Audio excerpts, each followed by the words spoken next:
Terima kasih Pak Mario. Dan sekarang teman-teman yang ingin bertanya langsung ke Pak Mario, silakan diangkat tangannya dan langsung saja berikan pertanyaan Anda. Ya, oh ya Mbaknya. Ya. Saya ingin sedikit bercerita. Waktu dulu pernah pas masih SMP, saya niatnya ingin sekali menjadi seorang penulis. Ketika saya bercerita ke orang tua saya, tapi nyatanya orang tua saya tuh tidak mengizinkan saya untuk menjadi seorang penulis. Sampai saat ini, saya nggak punya bayangan apapun untuk kedepannya. Jadi kayak ada sesi saya ngerasa bosan sama satu hal. Jadinya tuh saya pengen ngelakuin satu hal. Impian saya mau ini. Jadinya tuh ada rasa bosan. Oh ya udahlah, berhenti aja. Karena Anda sudah merasa gagal di satu hal karena dilarang oleh orang tua. Jadi larangan orang tua ini telah menggagalkan impian, kecintaan hati Anda, lalu kehilangan ketertarikan untuk yang lain. Oke, bisa saya jawab dengan meme kita ini. Kita lihat meme-nya. Sekali-sekali salah dan kadang-kadang gagal bukanlah kecenderungan gagal. Tapi pengalaman yang mengajari kita untuk lebih cenderung sukses daripada gagal. Anda kan ingin jadi penulis. Ini kalimat sastra. Perhatikan gagal, gagal, gagal. Sekali-sekali salah dan kadang-kadang gagal bukanlah kecenderungan gagal. Baru dilarang sekali sudah menganggap gagal hidupnya. Tetapi pengalaman yang mengajari kita untuk lebih cenderung sukses daripada gagal, Anda milih lebih cenderung gagal. Cerita ini saja Anda sedih. Sekarang, tolong berdiri lagi. Apakah Ibunda 100% salah? Tidak. Apakah Anda 100% benar? Tidak. Tahu nggak dulu kalau saya banyak gagalnya dan salah satu kegagalan yang saya syukuri, saya gagal menjadi penari perut. Bisa dibayangkan kalau saya menjadi penari perut. Yang nonton itu berapa banyak? Coba. Lihat tuh. Jadi jangan hidup Anda itu, adik-adik saya baik hatinya ya, hidup ini video, bukan fotografi, videografi. Anda melihat satu frame video, film, berapa frame per detik? 24. Yang high speed, 120. Lalu dipelankan menjadi orang jalan pelan tuh loh. Yang gitu. Itu. Nah Anda itu menilai video dari satu frame. Kesimpulannya apa? Intinya, sekalipun kalau misalnya emang mau tidak diizinkan, bukan berarti untuk berhenti sampai di situ aja. Tapi tetap usaha. Yang namanya usaha, yang namanya orang tua ngelihat usaha anaknya pasti bakal ada hasilnya. Dan sempat beberapa lama setelah dilarang itu, saya coba buat ikut kompetisi menulis puisi. Dan alhamdulillah di kompetisi itu saya juara 1. Super sekali. Sastrawan paling indah karyanya kalau sedih. Jadi Anda itu sedih itu supaya tulisannya bagus. Oke, terima kasih banyak. Oke, terima kasih Mbak. Selanjutnya, apakah sudah ada yang megang mikrofon? Silakan langsung berdiri Mbak. Ya, terima kasih atas kesempatan untuk saya bertanya. Saya Risma Yunita. Sedikit cerita ya Pak. Saya seorang tenaga medis di Rumah Sakit Umum Nasional di Jakarta. Saya kebetulan baru lulus. Saya langsung direkrutmen dari rumah sakit itu dan saya baru bekerja 4 bulan.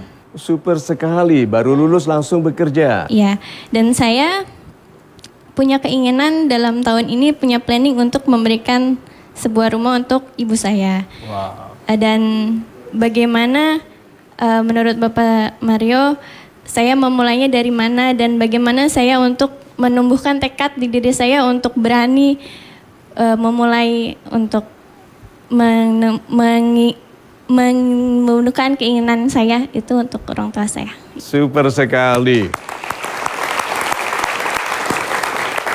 Di live game tadi loh, di live game tadi ada 4 anak muda yang belum jelas rencananya tapi begitu ditanya serius lalu menginginkan sesuatu yang besar.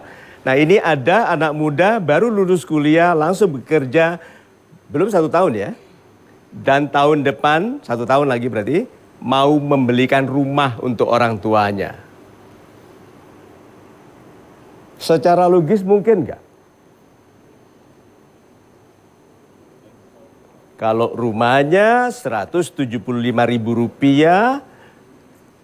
total ya, mulai dari tempat parkir sama macam harganya segitu langsung. Nah harga yang rumah yang Anda inginkan berapa? Kurang lebih 500 juta. 500 juta baru lulus bekerja di rumah sakit. Tahun pertama, tahun depan mau punya 500 juta untuk beli rumah. Mungkin. Mungkin. Caranya, di mana uangnya? Berusaha. Itu rencananya, di mana uangnya? Ingat tadi cara saya bertanya, di mana uangnya? Supaya kita tidak terlalu banyak teori. Sekarang saya tanya yang punya rencana, di mana uangnya?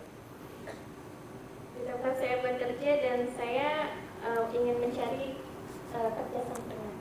Good. Nah sekarang perusahaan yang mempekerjakan Anda tahu Anda punya rencana untuk pekerjaan sampingan. Berarti Anda tidak fokus pada pekerjaan yang pertama. Dan Anda bekerja di rumah sakit, ada hubungannya dengan keselamatan pasien? Diizinkan nggak bekerja? Nah itu dia. Uangnya di mana? Meningkatkan skill dan kemampuan saya. Good. Apakah perusahaan Anda akan menyediakan 500 juta bagi Anda tahun depan? Tahun ini? Tidak, itu loh. Anak muda itu banyak keinginannya, tidak masuk akal, tapi harus. Anda sangat terhormat dan sangat saya hormati karena menginginkan sesuatu yang di atas kemampuan anak muda. Daripada anak muda yang keren, jambulnya diminyakin terus tiap hari, tapi tidak menginginkan apapun. Ayo sekarang, saya sebagai manusia biasa mengasihi, menghormati dan mendoakan. Bagaimana perasaan Tuhan melihat anak baru bekerja merencanakan beli rumah untuk ibunya? Nah orang-orang seperti Anda yang akan melihat keajaiban. Daripada yang keinginannya besar tetapi tidak melakukan sesuatu yang nyata bagi orang lain. Ini untuk ibunda. Pertanyaan saya terakhir, mengapa ibunda yang Anda ingin belikan rumah? Karena sudah banyak hal yang beliau berikan kepada saya. Super sekali. Yuk kita doakan supaya beliau bisa betul-betul memberikan rumah kepada ibu. Kalau tidak tahun depan, segera. Amin.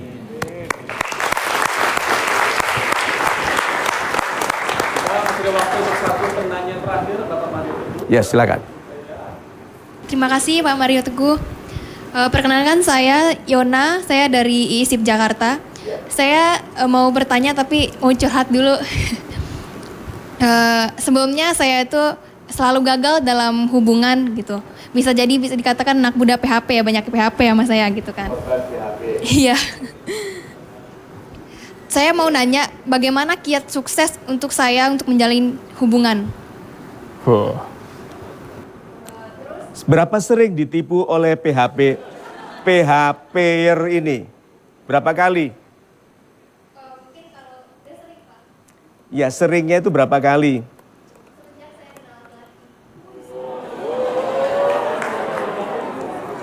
Kenal laki-laki umur berapa?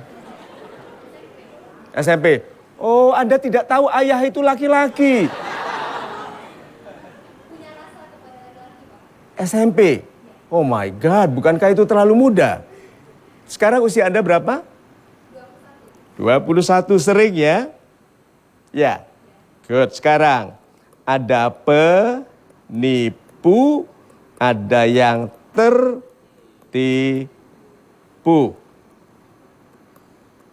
Yang biasanya yang lebih cerdas yang mana? Mbak jawab. Penipu lebih cerdas. Untuk bisa ditipu, orang itu kecerdasannya harus kurang sedikit ya. Karena baper maka kecerdasannya turun. Jadi kalau gitu cerdas siapa? Penipu atau yang tertipu? Penipu. Untuk tertipu satu kali mungkin kecelakaan, mungkin kebetulan. Tapi kalau untuk sering tertipu, sebuah pola. Berarti Anda polanya adalah mempercayai penipu. Yang salah siapa? Good. Jadi pelajarannya? Saya lebih melatih diri lagi dan melihat ke depan, melihat bagaimana laki-laki itu. Bukan. Sekarang sudah bukan lagi soal melihat laki-laki. Kalau sering ketipu itu melihat diri sendiri. Bukan salahnya laki-laki itu. Seperti kucing, Bu, kalau ada ikan asin diambil. Laki-laki yang Anda kenal selama ini adalah kualitas kucing. Sebagian Anggora, sebagian kucing kampung. Oke? Tetapi ibu tidak lagi boleh berlaku yang mudah ditipu.